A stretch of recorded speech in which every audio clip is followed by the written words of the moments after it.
Hello everyone. അപ്പോൾ നമ്മൾ ഇന്ന് എക്കണോമിക്സിലെ 4th ചാപ്റ്ററാണ് നോക്കാൻ പോകുന്നത് അല്ലേ. പോവേർട്ടി എന്നുള്ള ചാപ്റ്റർ നമ്മൾ നോക്കാൻ പോകുന്നത്. ഇമ്പോർട്ടൻ്റ് ആയിട്ടുള്ള കാര്യങ്ങൾ ഞാൻ മാർക്ക് ചെയ്തിട്ടുണ്ട്. ഇവിടെ മാർക്ക് ചെയ്യാത്ത കാര്യങ്ങൾ കൂടി ഈ ഒരു ഭാഗത്ത് നമ്മൾ ഈ ഒരു വീഡിയോയിൽ നമ്മൾ ഉൾപ്പെടുത്തിയിട്ടുണ്ട്.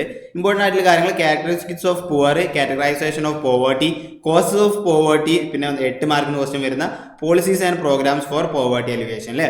നോക്കാം. ഒന്നാമത്തെ poverty. Poverty is the condition of not having enough money or resources to meet basic needs. അതായത് ബേസിക് നീഡ്സ് പോലും മീറ്റ് ചെയ്യാനുള്ള ക്യാഷോ റിസോഴ്സോ ഇല്ലാത്തൊരു അവസ്ഥയാണ് നമ്മൾ പോവർട്ടി എന്ന് പറയുന്നത് അല്ലേ. ജസ്റ്റ് നോക്കി വെക്കാം. Next, how poor people are identified. എങ്ങനെയാണ് പുവർ ആയിട്ടുള്ള ആളുകൾ നമ്മൾ ഐഡന്റിഫൈ ചെയ്യുന്നത് അല്ലേ. ഓക്കെ, ഇവിടെ നിങ്ങൾ നോക്കേണ്ട കാര്യം, നമുക്ക് സ്വാതന്ത്ര്യം ലഭിക്കുന്നതിന് മുന്നേ ദാദാബായ് നെവറോജി ഇതിന് വേണ്ടിയിട്ട് ഒരു മെത്തേഡ് കൊണ്ടുവന്നിട്ടുണ്ടായിരുന്നു. അതിന്റെ പേരാണ് ജയിൽ കോസ്റ്റിംഗ് ലിവിംഗ് എന്ന് പറയുന്നത്. ഇവിടെ നോക്കേണ്ട കാര്യം, Dadabhai Naoroji, jail costing living, അതുപോലെ തന്നെ പോവർട്ടി ലൈൻ കേട്ടോ. ഇത് നമുക്കറിയാം, ജയിൽ കോസ്റ്റിംഗ് ലിവിംഗ് എന്ന് പറഞ്ഞാൽ നമുക്കറിയാം ജയിലിൽ ജീവിക്കുന്ന ആളുകൾക്ക് അവർക്ക് വേണ്ട ഭക്ഷണം, അതിന് വരുന്ന കോസ്റ്റ്, ഈ ഒരു കോസ്റ്റ് വെച്ചിട്ടാണ് അവർ എന്ത് ചെയ്യുന്നുണ്ടായത്, ഈ ജയിൽ കോസ്റ്റ് ലിവിംഗ് സെറ്റ് ചെയ്തിട്ടുണ്ടായത് അല്ലേ. ഇതിന്റെ ഫൈനൽ ഇതെന്ന് പറയുന്നത് എന്താണെന്ന് വെച്ചാൽ, അതായത് ഈ ജയിൽ കോസ്റ്റ് ലിവിങ്ങിന്റെ അതായത് 3/4 പോലും ഒരാളെ കയ്യിൽ, അതിന് വേണ്ട ക്യാഷ് പോലും ഒരാളെ കയ്യിലില്ലെങ്കിൽ അയാൾ പോവർട്ടി ലൈനിന് താഴെയാണെന്നാണ് പറയുന്നത്. ഓക്കെ, നെക്സ്റ്റ് നമ്മൾ പറയുന്നത് ക്യാരക്ടറിസ്റ്റിക്സ് ഓഫ് പുവർ എന്താണ്. ഒന്നാമത് പറഞ്ഞാൽ വൾണറബിൾ ലിവിങ് കണ്ടീഷൻ, പിന്നെ limited access to resources, illiteracy, unstable employment, ജോലി ഇല്ലാതിരിക്കുക, അല്ലാന്നുണ്ടെങ്കിൽ അൺസ്റ്റേബിൾ ആയിട്ടുള്ള ജോലി ഇരിക്കുക, പുവർ ഹെൽത്ത് ആൻഡ് എക്സ്പ്ലോയിറ്റേഷൻ, പിന്നെ ജെൻഡർ ഇനീക്വാലിറ്റി, നോ അസറ്റ്സ്. ഇത്രയും കാര്യങ്ങളാണ് ക്യാരക്ടറിസ്റ്റിക്സ് വരുന്നത്. നെക്സ്റ്റ് നമ്മൾ നോക്കാൻ പോകുന്നത് പോവർട്ടി ലൈൻ. പോവർട്ടി ലൈൻ എന്ന് പറഞ്ഞാൽ നമുക്കറിയാം ഒരു സാങ്കല്പിക രേഖയാണ്. പുവർ ആയിട്ടുള്ള ആളുകളെയും നോൺ പുവർ ആയിട്ടുള്ള ആളുകളെയും ഡിവൈഡ് ചെയ്യാണ് ഈ ഒരു ലൈൻ ചെയ്യുന്നത് അല്ലേ. ഓക്കെ, പിന്നെ നമ്മൾ പറയുന്നത് എന്താണ്, ഈ ഇന്ത്യയിൽ ഇതിന് യൂസ് ചെയ്യുന്ന ഒരു മെത്തേഡ് എന്താണ്, MPCE, monthly per capita expenditure. അതൊന്ന് ഓർത്ത് വെക്കാം കേട്ടോ.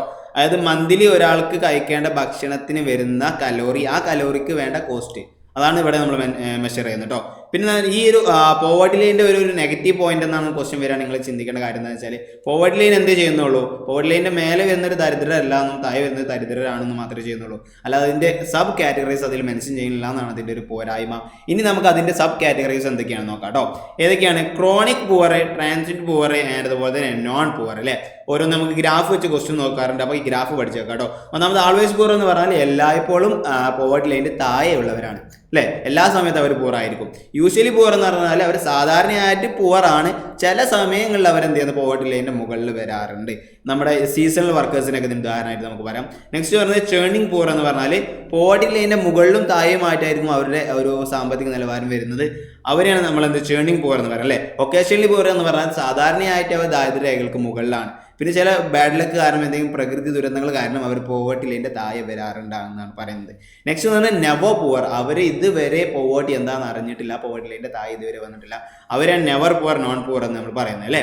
ഇനി ആൾവേസ് പുവർ, യൂഷ്വൽ പുവർ, ഇവർ രണ്ടുപേരെയും നമുക്ക് എന്ത് പറയാം, ക്രോണിക് പുവർ എന്നും അതുപോലെ ചെണ്ണിങ് പുവറും ഒക്കേഷണലി പുവറും കൂടി ഉള്ള ടീമിന് നമുക്ക് ട്രാൻസിറ്റ് പുവർ എന്നും പറയാം അല്ലേ. ഇത്രയും കാര്യങ്ങളാണ് അതിൽ വരുന്നത്. നെക്സ്റ്റ് നമ്മൾ നോക്കുന്നത് ഹെഡ് കൗണ്ട് റേഷ്യോ അല്ലേ. അതായത് ഒരു രാജ്യത്ത് ടോട്ടൽ ഉള്ള പോപ്പുലേഷൻ്റെ എത്ര ആളുകൾ പുവർ ആണെന്ന് നോക്കുന്ന ഒരു മെത്തേഡാണ് ഇതെന്ന് പറയുന്നത് HCR അല്ലേ. അതിൻ്റെ ഇക്വേഷൻ എന്ന് പറയുന്നത് poor people by total population number. ഇതിലൂടെ നമുക്കത് കണ്ടുപിടിക്കാം. ഇത് 100 കൊണ്ട് നമ്മൾ എന്താണ് ഇൻറ്റു ചെയ്യുകയാണെന്നുണ്ടെങ്കിൽ നമുക്കതിൻ്റെ പെർസെൻറ്റേജ് രൂപ കൊണ്ട് നമുക്ക് കണ്ടുപിടിക്കാൻ പറ്റുന്നതാണ്. പിന്നെ കോസ് ഓഫ് പോവർട്ടിക്കുള്ള കാര്യങ്ങൾ എന്തൊക്കെയാണ് നമുക്കറിയാം. അൺഎംപ്ലോയ്മെൻറ്റ്, ഇത് നമുക്ക് ജസ്റ്റ് ഇതാവുന്ന കാര്യങ്ങളേ ഉള്ളൂ. Unemployment, population explosion, low agriculture productivity, lack of infrastructure, unequal distribution of wealth, illiteracy, less utilisation of natural resources, inflation, outdated social institutions അല്ലേ. ഇത്രയും കാര്യങ്ങൾ ഓർത്ത് വെക്കാം. നെക്സ്റ്റ് എന്ന് പറയുന്നത് ഈ ചാപ്റ്ററിൽ ഏറ്റവും ഇമ്പോർട്ടൻ്റ് ആയിട്ടുള്ള 8 മാർക്കിന് ക്വസ്റ്റ്യൻ വരുന്ന ഭാഗമാണ് policies and programmes for poverty alleviation, ദാരിദ്ര്യ നിർമ്മാർജ്ജന പ്രോഗ്രാംസ് അല്ലേ. ഇതിന് വേണ്ടിയിട്ട് നമ്മുടെ രാജ്യം 3 അപ്രോച്ചാണ് നടത്തിയിട്ടുണ്ടായിരുന്നത് അല്ലേ. ഒന്നാമത്തെ ഒരു ഗ്രോത്ത് ഓറിയന്റഡ് അപ്രോച്ച്. ഇത് എന്തിന്റെ ബേസിലായിരുന്നു, ട്രിക്കിൾ ഡൗൺ തിയറിയുടെ ബേസിലായിരുന്നു. അതായത് ഒരു രാജ്യത്ത് വികസനം ഉണ്ടാകുമ്പോൾ അതിൻ്റെ ആ വളർച്ച താഴെ കടയിലേക്കും കിഴിഞ്ഞിറങ്ങുന്നില്ല. ആ ഒരു സിസ്റ്റത്തിലാണ് ഈ ഗ്രോത്ത് ഓറിയന്റ് അപ്രോച്ച് എന്ന് പറയുന്നത്. പക്ഷേ ഇതിന് വേണ്ട രീതിയിലൊരു വളർച്ച ഉണ്ടായിട്ടില്ല എന്നാണ് പറയുന്നത്.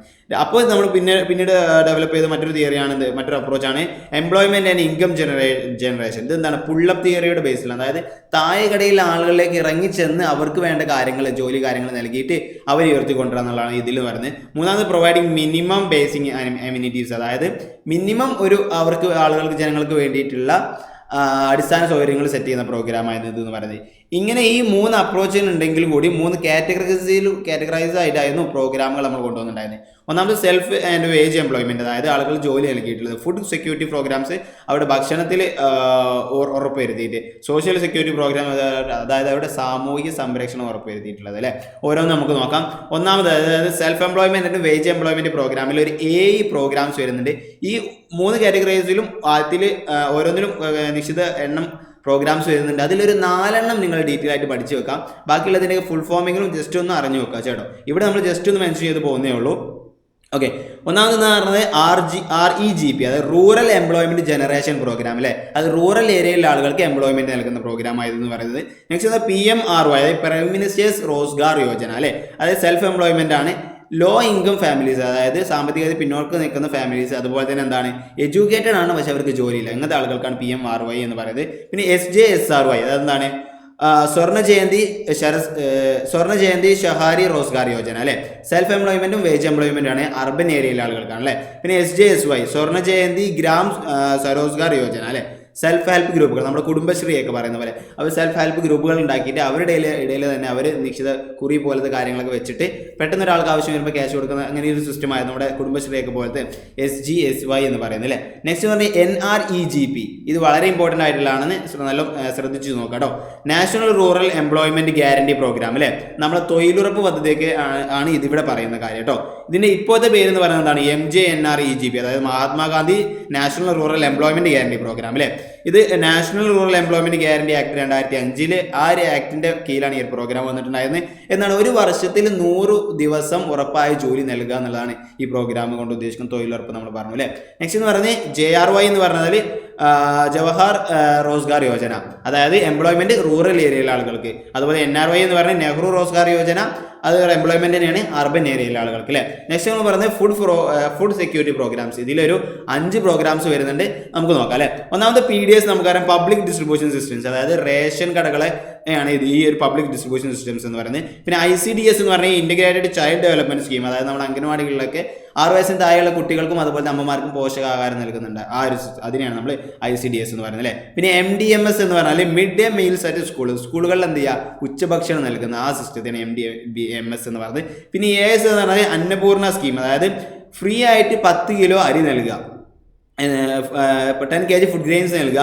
എന്തിനാണ് പുവർ സീനിയർ സിറ്റിസൻസ്, അതായത് ഓൾഡ് ഏജ് പെൻഷൻ വാങ്ങാത്ത ആളുകൾക്ക് 10 കിലോ അരി ഫ്രീ ആയിട്ട് നൽകുക, പുവർ സിറ്റിസൻസ് കേട്ടോ, പുവർ സീനിയർ സിറ്റിസൻസിന് വേണ്ടി. പിന്നെ AOY എന്ന് പറയുന്നത് അദോദ്യ അന്ന യോജന, അതായത് ഫുഡ് ഗ്രെയിൻസ് ടു, അതായത് സബ്സിഡി റേറ്റിൽ എന്താണ് പൂറായിട്ടുള്ള ഫാമിലീസിന് ഫുഡ് ഗ്രെയിൻസ് നൽകുക എന്നുള്ളതാണ് കേട്ടോ. മാവേലി സ്റ്റോർ, സപ്ലൈകോ ഒക്കെ നമുക്ക് ഇതിന് ഉദാഹരണം. നെക്സ്റ്റ് നമ്മൾ നോക്കാൻ പോകുന്നത് സോഷ്യൽ സെക്യൂരിറ്റി പ്രോഗ്രാംസ് കേട്ടോ. ഇതിലൊരു 8 പ്രോഗ്രാംസ് ഉണ്ട്, നമുക്ക് ഡീറ്റെയിൽ പെട്ടെന്ന് നോക്കാം. ഒന്നാമത് പറയുന്നത് ആം ആദ്മി ബീമ യോജന, അതായത് ഇൻഫോർമൽ സെക്ടറിൽ വർക്ക് ചെയ്യുന്ന ആളുകൾക്ക് ഇൻഷുറൻസ് നൽകുന്ന പ്രോഗ്രാം. INPS എന്ന് പറഞ്ഞാൽ Indira Gandhi national old age pension അല്ലേ. നമുക്കറിയാം 65 വയസ്സിന് മുകളിലുള്ള ആളുകൾക്ക് 500 രൂപ വീതം പെൻഷൻ നൽകുന്നത് അല്ലേ, BPL ഫാമിലിയിലെ ആളുകൾക്ക്. നെക്സ്റ്റ് എന്ന് പറഞ്ഞാൽ RSBWA, നമുക്കറിയാം രാഷ്ട്രീയ സ്വാസ്ഥിക ബീമ യോജന, അതായത് ഹെൽത്ത് ഇൻഷുറൻസ് ആണ്, BPL ഫാമിലിയിലെ ആളുകൾക്കുള്ള ഹെൽത്ത് ഇൻഷുറൻസ്. APY എന്ന് പറഞ്ഞാൽ അദാൽ പെൻഷൻ യോജന അല്ലേ, അത് പെൻഷൻ ഫോർ 18 വയസ്സിനും 40 വയസ്സിനും ഇടയിലുള്ള അൺഓർഗനൈസ്ഡ് സെക്ടറിലുള്ള ആളുകൾക്ക്, 18 വയസ്സിനും 40 വയസ്സിനും ഇടയിലുള്ള ആളുകൾക്കുള്ള പെൻഷൻ ആയിരുന്നു ഈ APY എന്ന് പറയുന്നത് അല്ലേ. പിന്നെ JBA എന്ന് പറഞ്ഞാൽ ജനശ്രീ ബീമ യോജന അല്ലേ, അതായത് ഇൻഷുറൻസ് ഫോർ BPL ഫാമിലികൾക്കുള്ള ഇൻഷുറൻസ് ആയിരുന്നു ഈ JPY എന്ന് പറയുന്നത്. പിന്നെ PMJJBY, അതായത് പ്രധാനമന്ത്രി ജീവൻ ജ്യോതി ബീമ യോജന, 2 ലക്ഷം വരെയുള്ള ലൈഫ് കവറാണ് നൽകേണ്ടായിരുന്ന ഇൻഷുറൻസ്. 330 രൂപയാണ് അവർ പെർ ഇയറിൽ അവർ അടക്കേണ്ട രൂപ, അത് ആൾ മരിച്ചാൽ കിട്ടുന്ന ഇൻഷുറൻസ് ആണ്. നെക്സ്റ്റ് PMSBY, അതായത് പ്രധാനമന്ത്രി സുരക്ഷാ ബീമ യോജന, ആൾ മരിച്ചാൽ അല്ലെങ്കിൽ ആക്സിഡന്റ് പറ്റിയാലൊക്കെ കിട്ടുന്ന ഒരു ഇൻഷുറൻസ് ആണ്. 2 ലക്ഷം വരെയുള്ള ലൈഫ് കവറാണ് ഉണ്ടാവുക. അതുപോലെ തന്നെ 12 രൂപയാണ് അവർ ഇയർലി അടക്കേണ്ട പേയ്മെന്റ് എന്ന് പറയുന്നത്. പിന്നെ NSAP, national social assistance programme അല്ലേ. നമുക്കറിയാം ഓൾഡ് ഏജ് വാർദ്ധക്യ പെൻഷനും വിധവ പെൻഷനൊക്കെയാണ് ഇതിൽ വരുന്നത് അല്ലേ.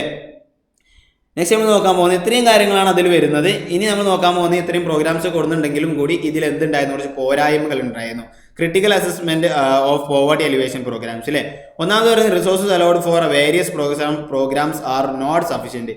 ഈ ഓരോ വ്യത്യസ്തമായ പ്രോഗ്രാമിലേക്കും നൽകിയിട്ടുണ്ടായിരുന്ന ഫണ്ടും കാര്യങ്ങളൊന്നും എന്തായിരുന്നില്ല, സഫീഷ്യൻ്റ് ആയിരുന്നില്ല എന്നാണ് പറയുന്നത്. രണ്ടാമത് ഇൻഎഫിഷ്യൻറ്റ് ഓഫ് ഇംപ്ലിമെൻറ്റിംഗ് ഏജൻസീസ്. ഇത് ഇംപ്ലിമെൻറ്റ് ചെയ്യുന്ന ഏജൻസി ഗവൺമെൻറ് സ്ഥാപനങ്ങളൊക്കെ അവരെന്തായിരുന്നില്ല, അവർക്ക് വേണ്ട രീതിയിൽ അവർ മോട്ടിവേറ്റഡ് ആയിരുന്നില്ല ഇതിനെക്കുറിച്ച്. അതുകൊണ്ട് അവർ എഫിഷ്യൻ്റ് ആയിട്ട് നല്ല രീതിയിൽ വർക്ക് ചെയ്തിട്ടുണ്ടായിരുന്നില്ല എന്ന് പറഞ്ഞ് ലീക്കേജ് ഇൻ പ്രോഗ്രാംസ്, അതായത് ഇതിലേക്ക് ഈടാക്കുന്ന ഫണ്ട് എന്ത് ചെയ്യുന്നില്ല, ഇതിൽ ലീക്കേജ് ഉണ്ടായിരുന്നു, അത് വ്യക്തമായിട്ട് കൃത്യമായ ആളുകളിലേക്ക് എത്തിയില്ല എന്ന് പറഞ്ഞ് benefits appropriated by the non poor, അതായത് നോൺ പുവർ ആയിട്ടുള്ള ആളുകൾക്ക് ഇതിൻ്റെ ബെനിഫിറ്റ് കിട്ടാൻ തുടങ്ങി എന്നുള്ളതാണ്. അതായത് പുവർ ആയിട്ടുള്ള കൃത്യമായ ആളുകളിലേക്ക് അത് എത്തിയിട്ടില്ല എന്ന് പറഞ്ഞത്. പിന്നെ ലാക്ക് ഓഫ് സസ്റ്റൈനബിലിറ്റിയുടെ കുറവ് കൂടി ഉണ്ടായിരുന്നു. ഇത്രയും കാര്യങ്ങൾ അതിൻ്റെ പോരായ്മകൾ എന്ന് നമുക്ക് പറയുന്നത് ഈ കാര്യങ്ങളും പഠിച്ചു വെക്കുക. അപ്പോൾ ഇത്രയും കാര്യങ്ങളാണ് ഈ ചാപ്റ്ററിൽ പറയാനുള്ളത്. Okay, all the best.